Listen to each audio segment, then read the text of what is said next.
Les enfants, je vais vous faire faire un bond dans le passé que vous n'oublierez pas.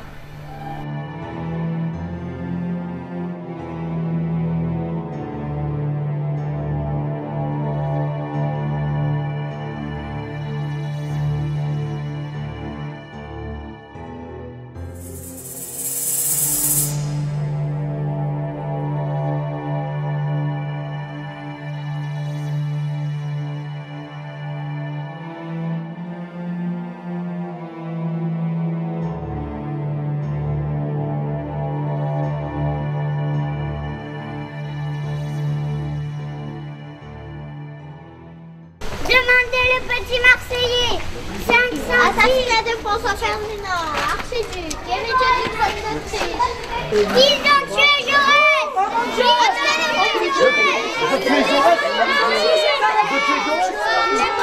Oh, quel drame! Regarde, il parle de la guerre et là, la guerre. Mais c'est horrible, c'est horrible. Il y a que lui qui pouvait nous sauver. Et ils l'ont tué.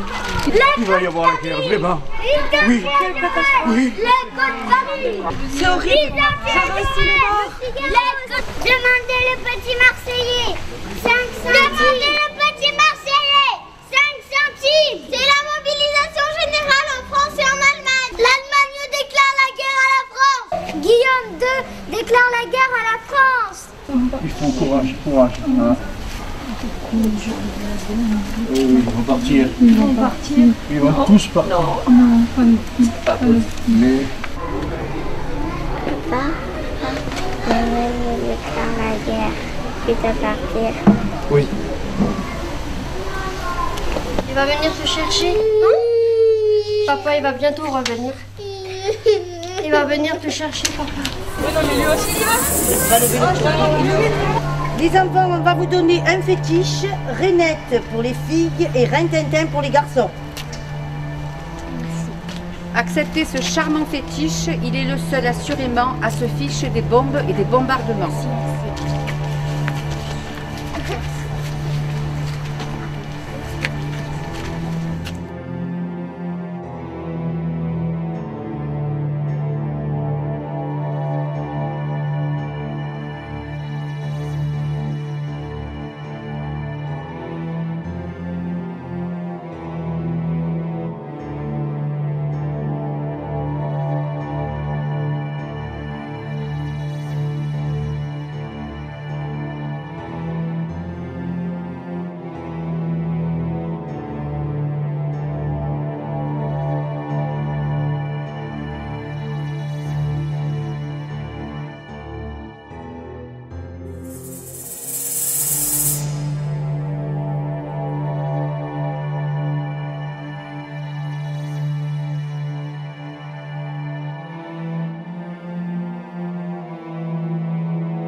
Nous allons chanter la Marseillaise pour les papas qui sont au front.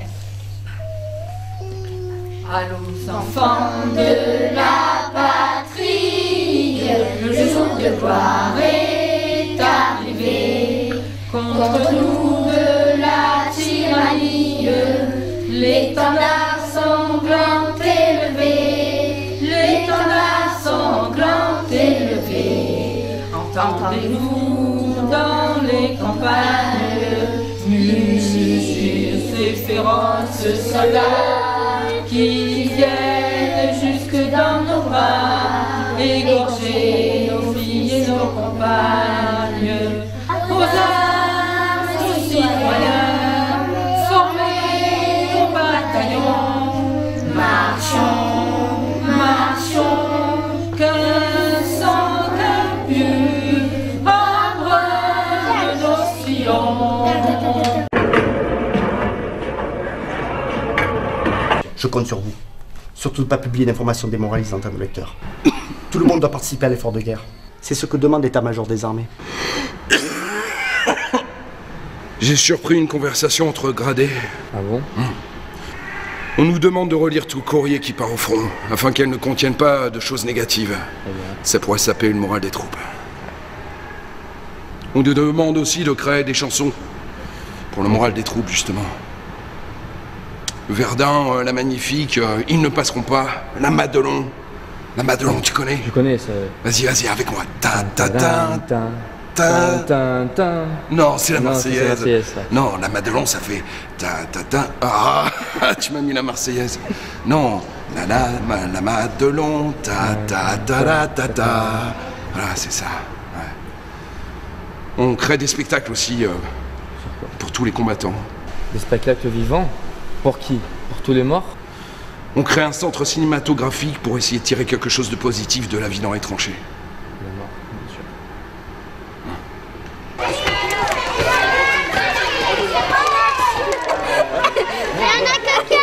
Allez à toi.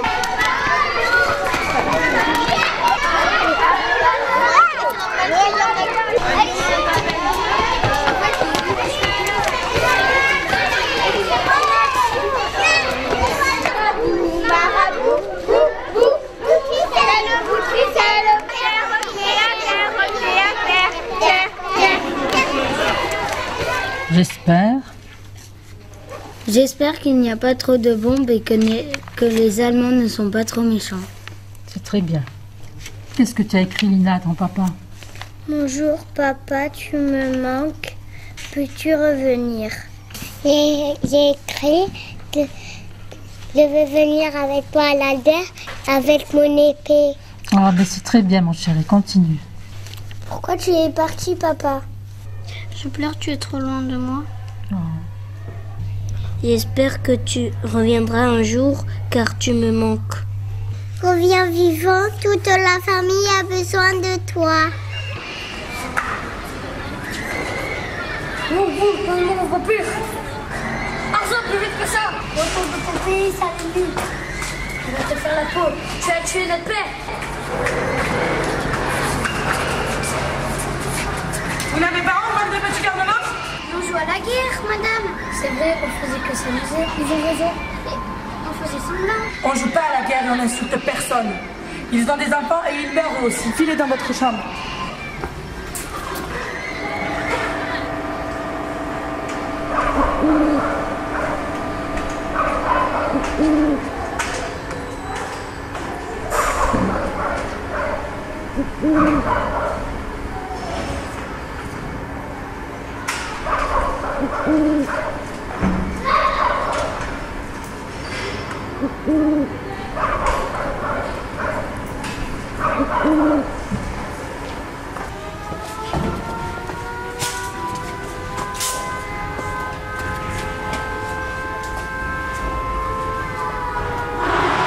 On ne sort plus pas d'orphelinat. Ici, vous êtes à l'abri. Descendez de là, vous êtes privés de souper. Petit Papa Noël, nous n'avons plus de maison. Papa est parti à la guerre et ma maman est morte. Petit Papa Noël, ne venez donc plus chez nous, nous n'avons plus de sabots. Petit Papa Noël. On va réussir à s'échapper. Vous verrez. Mais vous allez mourir. Mais non. De toute façon, on n'a pas peur. Si vous partez, qui va nous protéger? Restez avec nous, s'il vous plaît. Je vous en supplie, n'essayez plus de partir. Ok. Bon les enfants, ça y est, le film commence. Demandez le petit Marseillais. 5 centimes. Arrivée de la première brigade russe à Marseille. Parmi eux, il y avait un enfant soldat de 13 ans, Ivan Pavlovitch. L'armée d'Afrique envoie 300 000 soldats combattre en Europe. Ah oui, il y avait 190 000 Africains et 110 000 Européens. Demandez la croix. L'écho de Paris. L'écho de Paris. Demandez la croix.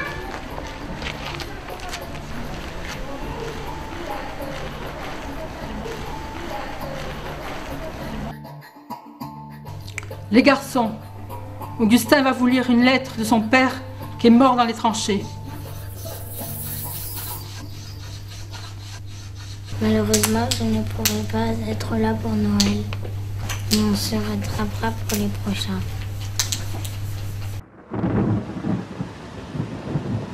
Mon grand garçon.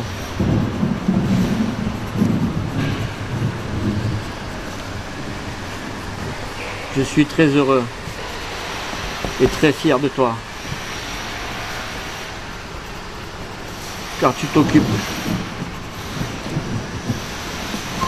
très bien de ta maman.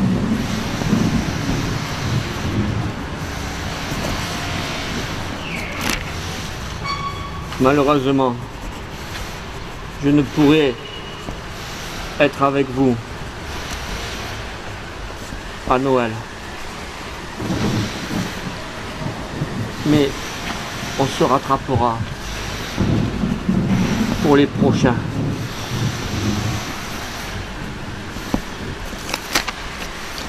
Je vous gâterai avec ton petit frère et ta sœur.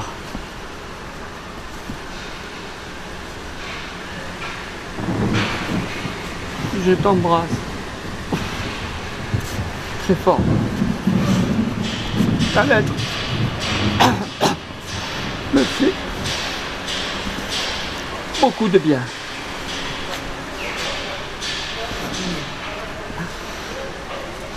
Je t'aime.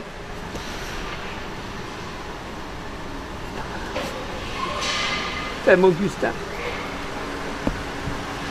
Papa.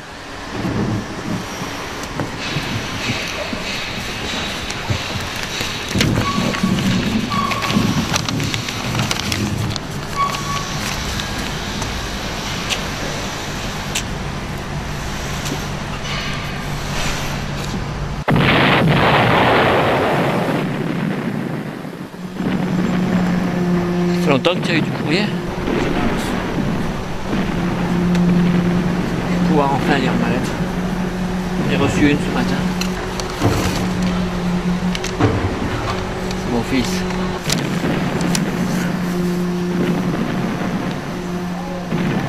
Mon petit papa.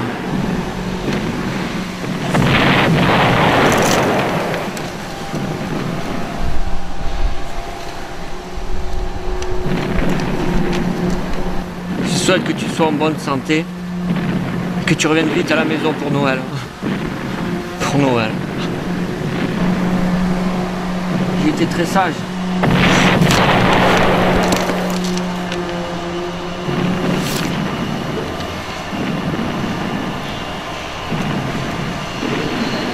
J'étais très sage pendant que tu étais pas là. Et à la maison, j'ai aidé maman qui travaille beaucoup à l'usine à ta place. Pour m'occuper de Jean et Albertine. Tu en as laissé 3. Papa, je t'aime. Je te fais de gros bisous. Je t'aime.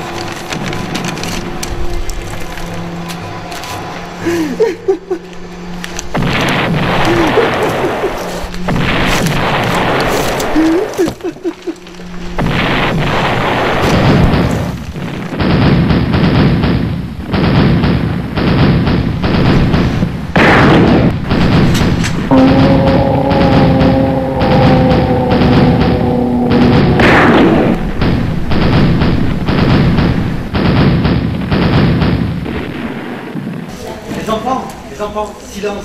Écoutez ce monsieur. Vous savez que sous l'arche de l'Arc de Triomphe, il y a une flamme qui est toujours allumée. C'est là que repose le soldat inconnu. Alors Pascal Bonetti, qui était président de la Société des poètes français, a écrit Le volontaire étranger. La France est en danger. La France, il ne sait d'elle encore que son nom de grâce et de clarté. Ce qu'un maître d'école un jour en a compté. Qu'elle fut noble et juste et grande et qu'elle est belle. Sans la connaître, il sait vaguement que c'est elle qui, la première au monde, a pris la liberté. Il sent confusément au cri qu'elle a jeté qu'il se doit de répondre au Dieu puisqu'elle appelle. 4 ans, il a peiné, saigné, souffert. Et puis un jour, il est tombé dans cet enfer. Qui sait si l'inconnu qui dort sous l'arche immense, mêlant sa gloire d'ombre au faste du passé, n'est pas cet étranger devenu fils de France, non par le sang reçu, mais par le sang versé. Le 4 mai 1917, c'est le début des mutineries dans l'armée française et des condamnations à mort sur le front. Les soldats en ont assez de servir de chair à canon. Les déserteurs se font de plus en plus nombreux. Alors, la chanson de Craonne est interdite. Quand au bout de 8 jours, le repos terminé, on va reprendre les tranchées, notre place est si utile que sans nous, on prend la pile. Mais c'est bien fini, on en a assez. Personne ne veut plus marcher. Et le cœur bien gros, comme dans un sanglot, on dit adieu aux civilos. Même sans tambour, même sans trompette, on s'en va, là-haut, en baissant la tête. Demandez à Petit Marseillais, 5 centimes. Girondin actif, c'est la fin d'un Oh, quel bonheur. L'armistice entre l'Allemagne et les Alliés est signé. Alors, la guerre a fait 9 millions de morts. Combien 8 millions. Et 8 millions d'invalides. Combien Combien 8 millions d'invalides. Oh là là.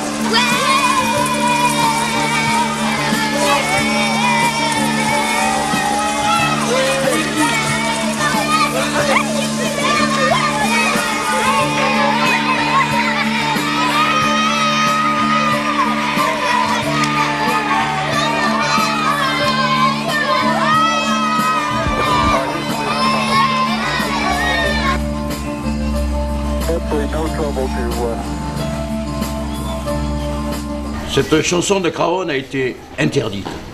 Et je vais vous dire maintenant pourquoi.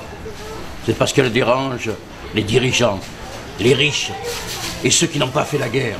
Les petits chasseurs vont chercher leur tombe. Adieu la vie, adieu l'amour, adieu toutes les femmes. C'est pas fini, c'est pour toujours de cette guerre infâme. C'est à Craonne sur le plateau qu'on doit laisser notre peau. Car nous sommes tous condamnés, nous sommes les sacrifiés. C'est malheureux d'avoir sur les grands boulevards tous ces gros qui font la foire. Si pour eux la vie est rose, pour nous, ce n'est pas la même chose. Au lieu d'être cachés tous ces embusqués, il faudrait mieux de monter aux tranchées pour défendre leurs biens. Car nous, nous n'avons rien. Nous autres, les pauvres purotins, tous les camarades sont enterrés là pour défendre les biens de ces messieurs-là. Ceux qui ont le pognon, ceux-là reviendront. Et c'est pour eux qu'on crève. Et c'est fini, car les troufions vont tous se mettre en grève. Ce sera à votre tour, messieurs les gros, de mourir sur le plateau. Car si vous voulez faire la guerre, il faudra la payer de votre peau. Comme une chanson, plus tard, entre 1914 et 1918, dira « Non, plus de combat. La guerre est une boucherie. Aimons-nous en paix. »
Alors cette statue représente, Diego, elle représente quoi cette statue?